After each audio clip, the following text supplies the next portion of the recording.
Yo, what's up guys? Dansha Vinci here. Late na naman tayo nag-start. Time check natin, alas 9 ng umaga. May mga reason naman kung bakit tayo na-delay. And eto, may booking na tayo. So, pick upin lang natin and then deliver natin ng Bacoor. Pero bago natin pick upin to, syempre mag-manifest muna ako na manifesting good session, manifesting more blessing, manifesting more blessing, more bookings, syempre safe ride. Ayan, ngayon pick upin ko lang to and then deliver natin sa Bacoor. Tingnan na lang natin yung mga susunod na mangyayari sa araw natin na to. May problema rin pala si Abby ngayon guys, pero hindi naman siya yung major na problema. Kasi yung ano niya, axle dito sa rear tire, maluwag daw. Kaya may naririnig ako parang nalangit-ngit, parang ganun. So pag may nakita tayong motorcycle shop, paigpitan lang natin. Lala move po ma'am. Sa guide lang po. Sige po ma'am. Puntahan ko na lang po sa guide. Salamat po. Okay na po ito sir. Okay, thank you po. Pero bago tayo pumunta ng drop off guys, ipahigpitan muna natin yung ating rear axle. Ramdam ko na nagumigewang-gewang yung ating rear tire. Anyway, update ko na kayo guys kapag nandun na tayo sa drop off location, okay? Thank you. Napahigpitan na natin yung axle ng ating Airblade. Hindi pa natin na-deliver tong na-pick up natin sa Noveleta. Di rin kasi ako kampante magpatakbo kanina ng mabilis. Gawa ng, yun nga, ang luwag na ng nut dun sa swing arm ng Airblade ko. And possible din kasi makasira ng bearing yun, wheel bearing. Kaya dahan-dahan lang din ako. Pero ito, napahigpitan na natin yung nut. Pwede na natin bakbakin to hanggang makarating sa drop off. First booking ko pa lang, pero sana dumami pa ang bookings natin today. Kumita rin tayo ng malaki today. And may reason kung bakit tayo na-delay ngayon. May reason to. So yan, drop ko lang to and then kuha na tayo ng iba pang bookings. Let's go. Galing pong Noveleta. Wala pa po kayong baris. Drop na natin guys. Neto, hanap na tayo ng panibagong booking. May nakita ako kanina, Bacoor to Alfonso. Kaso, hindi ko nakuha. Kasi, etong lalabubop nagtopak. Isa pang biyahe na sana tayo. Tapos 1 kilometer lang. Pero diba, hanap na lang tayo ng iba pang bookings. Baka may makita pa tayo dito. Nagtotopak din kasi internet ko. Hindi ko alam bakit. Paputol-putol yung connection. Like, may times na okay, may times na mawawala. Parang ganun, kina-cut off. Kumbaga. Kaya, may mga bookings na hindi ko nakukuha. Pero sana makisama pa, no? Makisama naman tong internet ko. Kasi yun nga, kailangan ko rin talaga bumiyahe ngayon. Kailangan ko kumita din ng pera ngayon. Sana makisama. May update ko na lang kayo kapag may nakuha na ulit akong booking, okay? 5 minutes later. Yun guys, may nakuha na tayong booking. Pick up sa Dasma, drop off sa San Pedro, Laguna. Well, sana ma-double book natin. Time check natin sa alas 10 at pangalawang booking ko pa lang to. Although sa ngayon, di na ako nag-expect na hapon papaldo na tayo. Pero kung papaldo tayo, edi much better, diba? Kasi itong kinikita ko pa lang is pambawi pa lang talaga sa panggas ko, sa pinanggas ko. Kaya sana dumami pa at kumita pa tayo na malaki ngayong araw na to. Okay po sir? Wala pa po, pero baka kung walang makasabay, rekta ko na. Sige po sir, salamat po. Lagi na nagtutupak. May magandang booking, saka nagtutupak, nakakainis. Sorry kung nagre-reklamo ka kasi nakakainis. May mga booking na magagandang pumapasok, tapos yun, di ko tuloy nakukuha. Kasi nga, may mga tingnan mo yung ongoing ko, wala rin. Well, sana may makuha tayong pa San Pedro. Kung naman tayo makasabay, deliver na natin to. Kaya, tingnan na natin masunod na mangyayari. Yeah guys, may nakuha pa tayo sa papalang booking. Ito naman going to Binyan, pick up dito sa Bacoor. Yung isa natin na pick up dito sa Bacoor na going to San Pedro, actually sabi nung client i-double book na lang daw, pwede ka naman daw sabayan, ganyan. Kasi nga parang i-drop ko lang din tong item na to sa mismong warehouse. After nun, okay na, pwede na ako bumachi since bayad naman na etong booking. Ngayon, eto nga, may isa pa akong nakuha, going to Binyan naman. So pick upin ko lang to, tapos deliver na natin pareho yung mga bookings na nakuha ko. Warehouse 4 and 5 po. Okay, thank you sir. Pa Hulma, Manila po. Saan po yun man? Bayad naman na po. Paalala mo po. Okay na po, thank you. Sabihin niya naman, drop na rin natin. Kasi sabi rin nag-request din pala yung client natin na sabi before lunch daw ma-deliver ko na. So time check natin 10:55. Siguro mga 20 minutes nandun na tayo sa drop off. Yun, tara, deliver na natin to, let's go. Yun guys, na-drop na nga pala natin yung item. And yun, hanap na lang din tayo ng booking dito, Binyan to Bigan. Binyan, Buhi, Aparik, Ginobatan, Bigan. Sira ulo. Tas note, mga taga Pampanga, pagmana nilalamove, kunin nyo na, sayang din to. Mga taga pagmana nilalamove, kunin nyo na, sayang din to. Sira ulo. 21,000 plus 2,000. Tagaytay, layo na kasi nito eh. Pero pwede rin sana to guys, oh. 283 pesos. Kunin ko na kaya. Long ride tayo. No? Twin Lakes. Oh, Twin Lakes lang. Okay. Kunin na lang. Oh, nakuha ko. Nakuha ko. Twin Lakes lang. Okay. Nakuha ko siya after 2 seconds. Okay. Let's go. Kapuntang Tagaytay. Then from there, hanap na lang tayo ng iba pang booking. So yun, pick upin lang natin to. Let's go. Lapit na tayo sa pick up. Ang pangalan ng shop? Calmonte Hub. Ano? Ha? Na-cancel? Na-cancel? Hindi, kinancel. Kala ko pa naman sa akin kinancel. Kaya yun. Dito na ako eh. Oh well. Anyway, hanap na tayo ng iba pang booking. Sayang yung biyahe. Kinancel. Yan guys, may nakuha nga pala tayong booking dito sa Binyan going to Bacoor. Kasi yung isang nakuha natin booking kanina, kinancel going to Laurel sana. Ewan ko bakit kinancel. But yun, ito, pick upin lang natin to and then deliver natin sa Bacoor. Tapos from Bacoor, hanap na lang tayo ng mga booking na paikot-ikot lang din ng Cavite. After nun po, lalamove po sir, pick up. Opo, papunta pong Bacoor.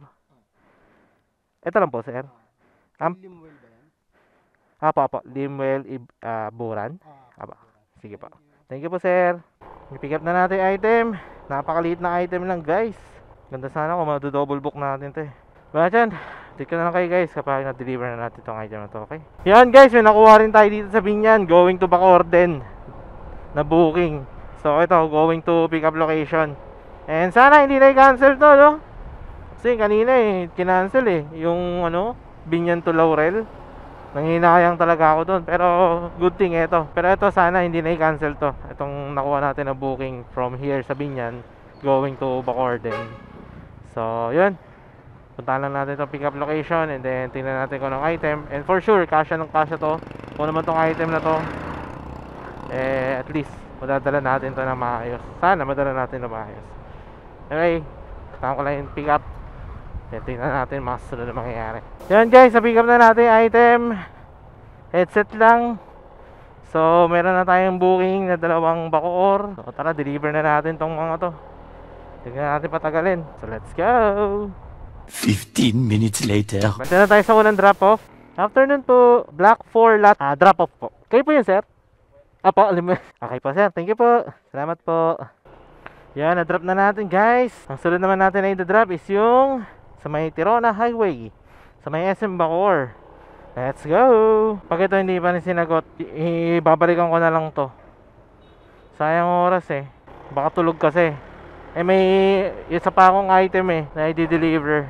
So mangyayari na ito, babalikan ko na lang kung sakali. Yun nga, tinatawagan ko yung drop off, kaso walang sumasagot. Sinusubukan ko rin tawagan yung nag-book. Out of coverage area yung SIM card o yung number. Bayad na rin naman na to. So parang i-receive na lang ng drop off. Kaso yun nga, tinext ko na, tinawagan ko na, etc.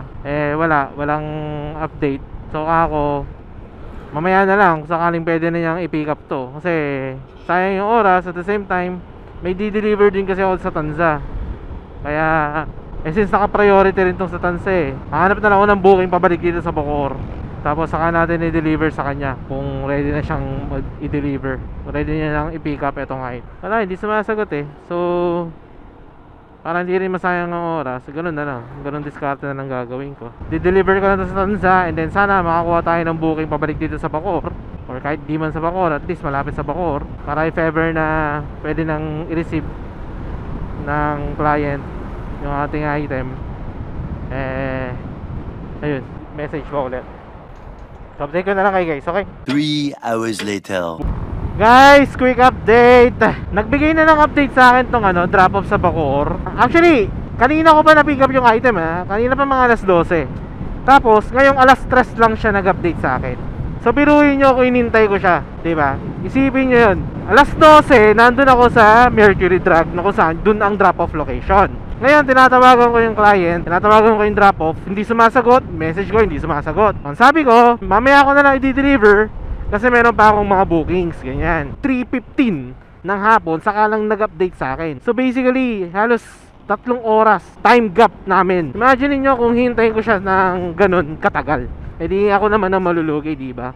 Ngayon, nagsabi tong client na kung pwede daw, i-book niya na lang daw ng Lalamove mula sa Mercury Drug papunta sa pinagtatrabahuan niya kasi nasa trabaho daw siya, ganyan. Sabi ko naman, nasa Carmona pa ako, going pa ako ng Carmona. Tapos maghihintay pa ako ng booking pabalik ng Bacoor. Pag nandun ako sa Bacoor, sa kanya pwede i-book kasi yun nga, wala naman akong pag-iiwanan ng item. Wala din naman akong contact person dun. Hindi ko nga kilala kung sino tong tao na to. Hindi ko rin naman kasi pwedeng iwan na lang basta-basta yung item tapos sasabihan siya na pick upin niya na lang sa ganito, ganyan. Wala rin naman waiting time or queuing service yung booking. Simple lang din ang booking, pick up and deliver lang. Kaya ang ano sa amin, kaming mga Lalamove rider, syempre kung ano lang yung booking, yun lang yung pagbabasehan namin. Kasi yun nga, nandun ako, hinihintay ko siya.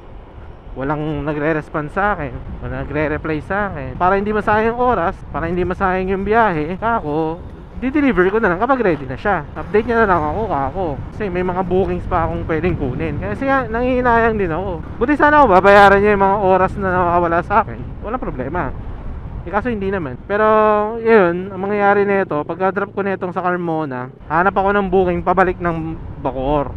Then from Bacoor, saka ko siya ipapabook ng Lalamove. Siguro mga 1 oras din siya maghihintay sa akin kung sakali. Hindi ko talaga siya pwedeng hintayin ng 3 oras dun, unless babayaran niya yung mga oras na mawawala sa akin. Kaso hindi naman. Kaya pasensyaan na lang po tayo. Ginawa ko naman po talaga ang part ko na pinick up sa Binyan at i-deliver sa Bacoor. Kataon lang na wala po kayo sa drop-off location. So, and syempre, para hindi rin masayang yung oras ko, para hindi rin masayang yung biyahe ko, nag-take ako ng iba pang mga bookings. Ito nga, hindi na ako nagdo-double book eh. Kasi nga, hindi ko naman talaga makomplete kung booking. Gawa na, hindi ko pa naman talaga na-deliver. Actually, first time ko maka-experience ng ganyan. Yung tipong si drop-off, wala. Tapos parang ilang oras siyang walang napagbilinan kung sino pwedeng kumuha, ganyan. Tapos yun, tinatawagan ko, hindi makontak. Kaya no choice, kundi pagtyagaan na lang nila muna kung ano man yung mangyayari ngayon sa booking na to. Pero yun nga, magiging discarte ko na ito. Pagka-drop ko na itong Carmona, hanap ako ng booking pabalik ng Bacoor, or kung hindi man Bacoor, at least malapit sa Bacoor para makabalik na dun sa may SM, dun sa may Mercury Drug na dapat drop off na ito. Since matagal-tagal pa to guys, actually nahihilo na nga ako. Update ko na lang kayo kapag na-drop ko na tong mga to, okay? 10 seconds later. So na, malapit na tayo sa pick up. Hello po. Lalamove po, ma'am. Ito po ba, ma'am? Pa. Sige po, nandito na po. Salamat po. Salamat po. Thank you po, thank you. Nakuha na natin yung item. At least meron na tayong biyahe pabalik ng Bacoor. Sa wakas, pwede na ako mag-celebrate. Pwede na akong kumalma. Kasi kala ko, maano na naman makaka-cancel But yun nga guys, at least, eto na.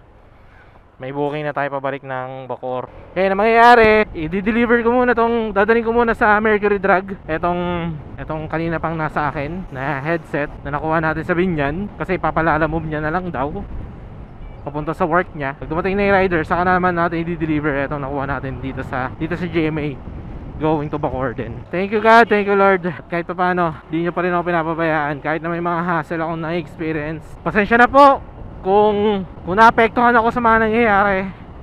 Sorry din guys kung nagre-reklamo ako sa inyo.